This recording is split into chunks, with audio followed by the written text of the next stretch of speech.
Encontros com o Futuro, hoje com Walter Júnior, diretor de Planejamento e Mercado da BCP. Um prazer ter o senhor aqui com a gente hoje. E aqui na bancada Opa, prazer comigo, meu aqui. que bom, senhor Walter. E aqui comigo na bancada, Érica Martins, coordenadora de administração da SPM de São Paulo, Matthew Shirts, diretor do World Observatory.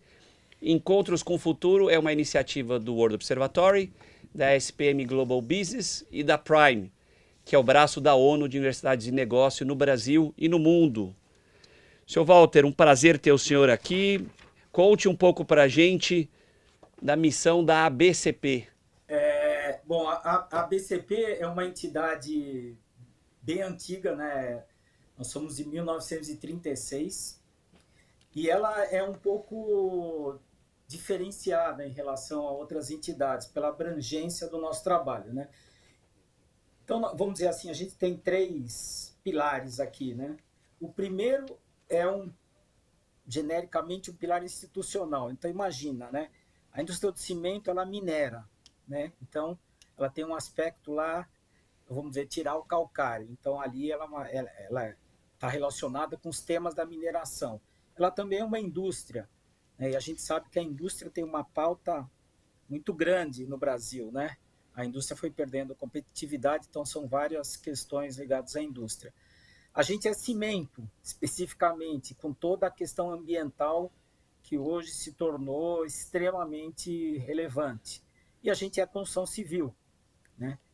E a construção civil, ela está ligada a temas sociais, a temas de produtividade do país. Então, é uma agenda institucional bastante ampla e bastante complexa. Aqui, quando o cimento sai da fábrica, né, ele acaba virando, né, no tempo, ele acaba virando uma estrada, uma casa, um hospital, um viaduto, né? E quando o cimento sai da fábrica, ele se relaciona aí com construtoras, com engenheiros, arquitetos, né, outros fabricantes de materiais. Esse é o meu trabalho especificamente, né, que é fazer com que esse cimento ande ao longo da cadeia produtiva até virar um produto final da forma mais competitiva possível. E a BCP, por conta de ter muitos profissionais capacitados tecnicamente, a gente também presta serviços aí de assistência técnica e laboratório, né? Então, por exemplo, a Rumo é nosso cliente, né? Questões lá de dormente, às vezes uma eólica, um problema de um viaduto, a gente é chamado a apoiar.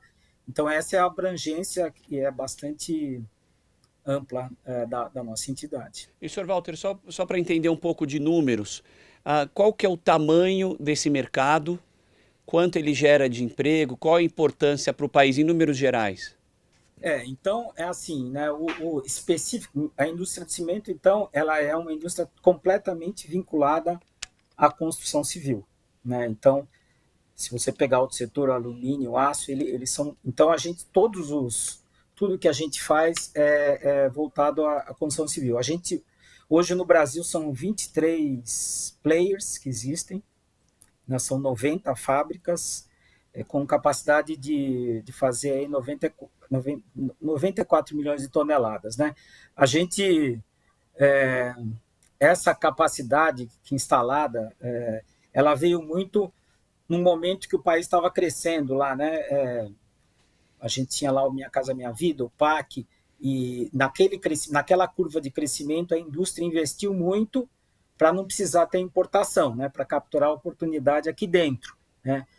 Nós somos um setor que não tem muito trade internacional, né? O que a gente precisa de cimento aqui no Brasil basicamente é fornecido pela indústria local e não tem também, tem muito pouco de exportação. Então, hoje a gente tem uma capacidade ociosa por conta que o Brasil acabou não tendo né, esse crescimento, a construção civil chegou num pico e depois ela meio se estabilizou. Então, vamos dizer assim, a gente teria uma capacidade aí de crescer algo como 40%, né, sem precisar de novos investimentos. Então, um pouco. E aí é entender assim que essa demanda é uma demanda que vem basicamente, né, e simplificadamente, do habitacional e da infraestrutura, né? O habitacional, a gente tem, todo mundo sabe, o Brasil tem um déficit habitacional muito grande, mas tem também o processo de formação de família, né? E da demanda, que é uma demanda, digamos, de certa forma, demográfica, né? Então, a gente tem aí mais de 1 milhão de unidades habitacionais que o país tem que construir por ano, né? Então, para o país não gerar déficit, né? Lembrando que as famílias também mudaram no Brasil, né? Não são mais, a demanda habitacional não é só aquela família tradicional, né? Às vezes é um indivíduo que está morando sozinho e está tendo essa demanda habitacional. E nós temos um país a ser construído, que é a infraestrutura, né? Aqui os déficits que o Brasil tem são monstruosos, com todas as implicações que a gente conhece. Então, assim, a gente olhando, eu estava vendo lá, peguei o finzinho da conversa com Com o a Felipe. pessoa aí do Felipe profissional do Prata. mercado financeiro, o Felipe, e ele falando como ele lê o mercado futuro, né? Então a gente tem essa questão, né? Esse potencial enorme que o Brasil tem, né? Dado que nós não fizemos no passado nossas lições de casa, mas a gente sempre está na dependência aí tanto do investimento privado como do investimento público, né? Então você forma, e a indústria do cimento não é assim, né? Aumentou a demanda, opa, vamos construir fábrica que daqui 6 meses ela está operando. Não. Nós estamos falando de processo de pelo menos de 3, 4 anos para você ter essa fábrica em funcionamento. Então, imagina a situação, mal comparando com a discussão do mercado, das projeções que o Felipe, esqueci o nome lá. Felipe Prata. O Felipe estava fazendo. Então, Walter, você tem que olhar e falar assim, o que o país vai ser e a indústria tem que investir antes. Sr. Walter, Érica por aqui, eu coordeno o curso de administração da SPM e vou te confessar, eu não sou ativista para nada, assim, sabe? De levantar bandeirinha de um lado ou do outro, mas enquanto o senhor explica, eu fico aqui pensando, cimento, construção civil, vamos para o outro lado, sustentabilidade.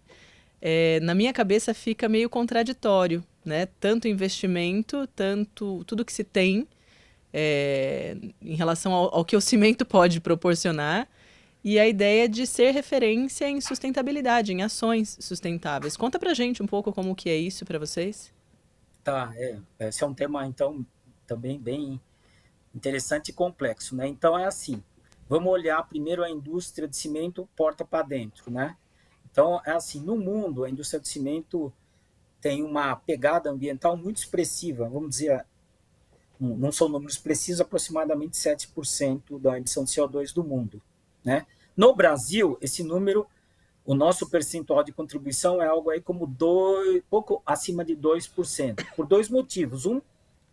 Cada país tem a sua característica, aqui tem a questão do desmatamento, né, que é bastante expressiva, e segundo, porque a indústria de cimento no Brasil, ela é um pouco, se olhar para outros países, ela é um pouco mais moderna, e ela acabou fazendo uma série de ações, inclusive ações coerentes com o próprio business, que permitiram que a indústria fosse um benchmark mundial. A indústria de cimento no Brasil é um benchmark mundial em termos de emissão de CO2.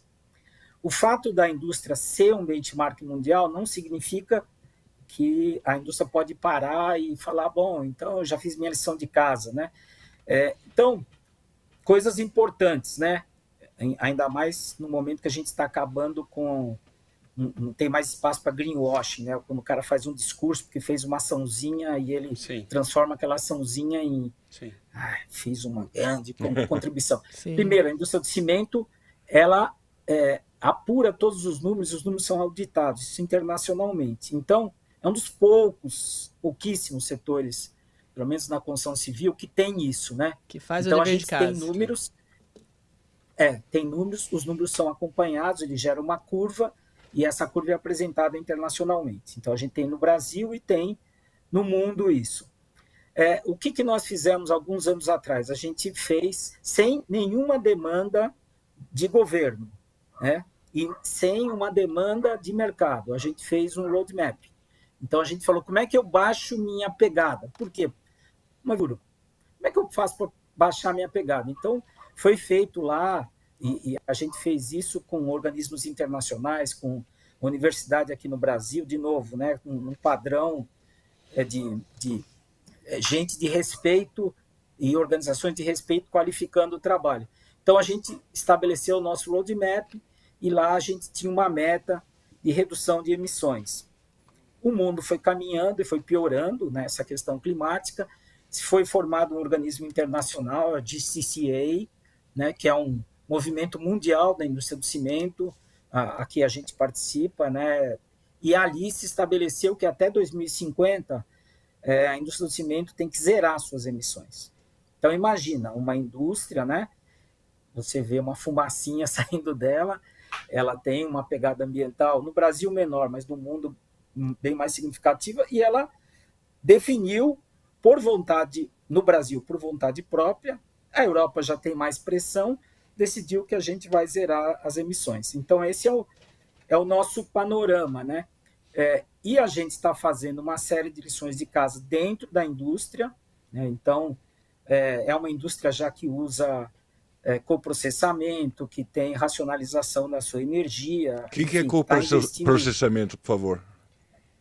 Desculpe. Então, o que a indústria faz? Ela aproveita da sua própria instalação, ela modernizou suas instalações para ela poder destruir resíduo, né? Tá. Ela destrói resíduo, ou ela destrói simplesmente porque ela tem lá um forno capaz de destruir e não devolver para o meio ambiente, ou ela faz uma coisa, por exemplo, vamos pegar o pneu, né? O pneu inservível no Brasil, boa parte do pneu inservível vai para a indústria do cimento. Sim. Por quê? Porque ele tem poder calorífico, né? Então, se puder virar material, vira. Se puder virar poder calorífico, vira. Ou eu posso destruir resíduos perigosos, aproveitando o fato de que eu tenho um forno lá. De quantos graus? Não só é potente, como... Eu tenho uma certa dificuldade, mas eu... Não, ele quis judiar mesmo. Ele quis judiar. Chamador. Porque é tanto número que a gente convive que... Eu já ouvi 1.200 graus, é isso? É possível isso? Acho que é mais. É mais do que isso ainda? Não, com certeza. Não passou na prova, mas... Sim. Não. E aí, então, como é que é a equação que a gente fala, né? Tem uma coisa que é o coração do cimento, que a gente chama clinker, né? O clinker é o coração do cimento, é o coração das propriedades do cimento. Então, é assim, quando você sai da fábrica, sai uma coisa chamada cimento, e lá dentro tem o clinker. O clinker é o grande fator da emissão de CO2. Então, quanto menos clinker eu tiver nesse cimento, quanto mais coisa eu conseguir colocar ali nessa composição, né? Lembrando que é uma composição que grande parte é mineral, né? Quanto mais coisas eu conseguir, esse cimento sai com menos clinker, então sai com menos CO2, né? Quanto mais eficiente eu for na energia, né, menos eu tô emitindo, né? Quanto mais eu devolvo para a sociedade, por exemplo, o lixo urbano, né, que já em vários países da Europa você tem uma parte do lixo que é utilizado, inclusive com seu poder energético, usado na indústria de cimento. Ao cimento sair da fábrica, ele vai virar concreto. Por incrível que pareça, eu aqui tenho que trabalhar para que esse concreto tenha cada vez menos cimento, né? Então, parece um contrassenso, mas é como a gente enxerga a competitividade do cimento. Ele tem que fazer essas lições de casa para se manter uma indústria relevante, né, que atravessa todo, né, esse período histórico e vai continuar representando algo importante no futuro. Então, te respondendo aí, Érica, simplificadamente, hoje, a principal questão da indústria de cimento é a questão ambiental. Sabe que nem foi tão simplificado, foi uma aula, tá? Foi uma aula. E aí eu já pensei em toda a cadeia, porque você falou sobre o pneu. Depois, a questão de outros tipos de lixo. Então, além de pensar no teu mercado para corresponder ao que é necessário, você está colaborando com outros que talvez esse lixo não tivesse um direcionamento e ainda está utilizando para melhorar o teu e resolver. Mas quando queima? Sim, por exemplo, a escória de aço, desculpa, só para... a escória de aço é outra coisa que entra na composição de cimento, né? É um rejeito na indústria siderúrgica e para nós acabou virando matéria-prima. Agora, pegando esse... Desculpa, mas só para pegar esse gancho da Érica. Pegando esse gancho da Érica, quando você usa lixo, pneu, que são materiais difíceis, em grande volume, difíceis da sociedade a equacionar uma economia circular. Quando ele é queimado, o que emite, como é filtrado isso, quais são... Eu já entendi os pontos positivos que isso gera energia para o processo de produção de cimento. E os pontos negativos? Quando a gente queima pneu, não é ruim? Não, na verdade é assim, né? O filtro lá que tem no forno de cimento, ele é um filtro, vamos dizer assim, é o melhor filtro que nós temos, vou exagerar um pouquinho, no planeta, para fazer para impedir que isso vire um volátil lá, que vai gerar um problema na sociedade, né? Então, eu consigo aproveitar, no caso do pneu, esse teor de energia que esse pneu inservível, né? Lembrando que esse pneu inservível, ele é propagador, inclusive, de doença, né? Lembrando no Brasil lá de trás, né? E a maior parte hoje vai para a indústria do cimento. Então, a gente consegue resolver essa questão da emissão, não tem problema nisso, e consegue transformar um passivo da sociedade numa coisa positiva. Agora, só também mencionando, tudo isso, nada vem assim fácil, né? Então, para isso, você tem que ter aprovação. Tudo que a gente faz, qualquer coisa que a gente coprocessa, você tem que passar por um órgão ambiental que faz a aprovação, né? E muitas vezes o próprio órgão ambiental, ele fica em dúvida e coloca um grau de exigência maior, às vezes até maior. A gente tem, às vezes, critérios diferentes de estado para estado, né? Mas existe um rigor do órgão ambiental de aprovar cada coisa que a gente coloca ali dentro do forno, né? Então, essa preocupação é uma preocupação que a gente tem que ter, porque os que nos fiscalizam ou os que nos autorizam, eles são muito, mas muito rigorosos, né? Mais rigorosos do que... Eu digo isso porque você tem estado que aprova uma coisa e tem estado que aquela mesma coisa não aprova. Então, a gente tem realmente isso. E sempre pensando, e alguém comentou aí da complexidade. Então, imagina a complexidade que é o lixo, né? Sim. Você tem que formar, às vezes, consórcios municipais. Então, é uma coisa que está iniciando no Brasil, né? Lembrando que esse lixo está virando aterro, né? Apesar de ter uma legislação já de anos, que isso já deveria estar com outro grau de equacionamento, hoje a gente está enterrando, né? Contaminando lençol freático. Mas nós estamos num processo de convencer a sociedade, né, sempre tem legislação nisso, mas não é só legislação, você tem que articular um negócio que permita que aquilo seja viável, né? Então, ou seja, a gente tem espaço para fazer várias coisas, mas nada é simples, né? Voltando aqui a Érica, nada é simples assim. Tudo exige muito investimento, muita articulação. Walter, saindo um pouco do ambiental, eu quero voltar para o começo. Quando você disse que o setor tem muita capacidade ociosa, isso me surpreende um pouco, porque São Paulo está em obras. Quer dizer, São Paulo inteiro tem prédios levantados em tudo quanto é bairro.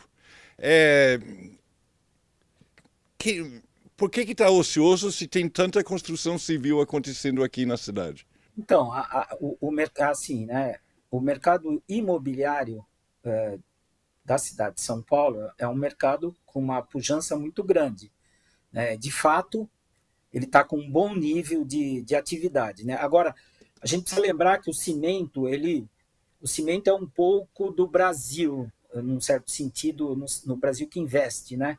Porque aqui esse cimento vira fábrica, vira rua, vira estrada, vira usina hidrelétrica. Então, nesse composto, por exemplo, o nosso nível de investimento de infraestrutura do Brasil, né, é absolutamente insuficiente há anos e anos, né? Então, nós temos uma perda de competitividade do país muito significativa por conta disso, né? Os nossos modais, a qualidade dos nossos modais.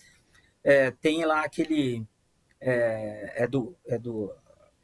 se não me engano, é organizado pelo Banco Mundial, que é um ranking de competitividade dos países, e ele coloca as estradas, a logística brasileira, é o nosso pior indicador, né? Então, quando a gente está falando da estrada, por exemplo, da ferrovia, é o pior indicador de competitividade que o Brasil tem.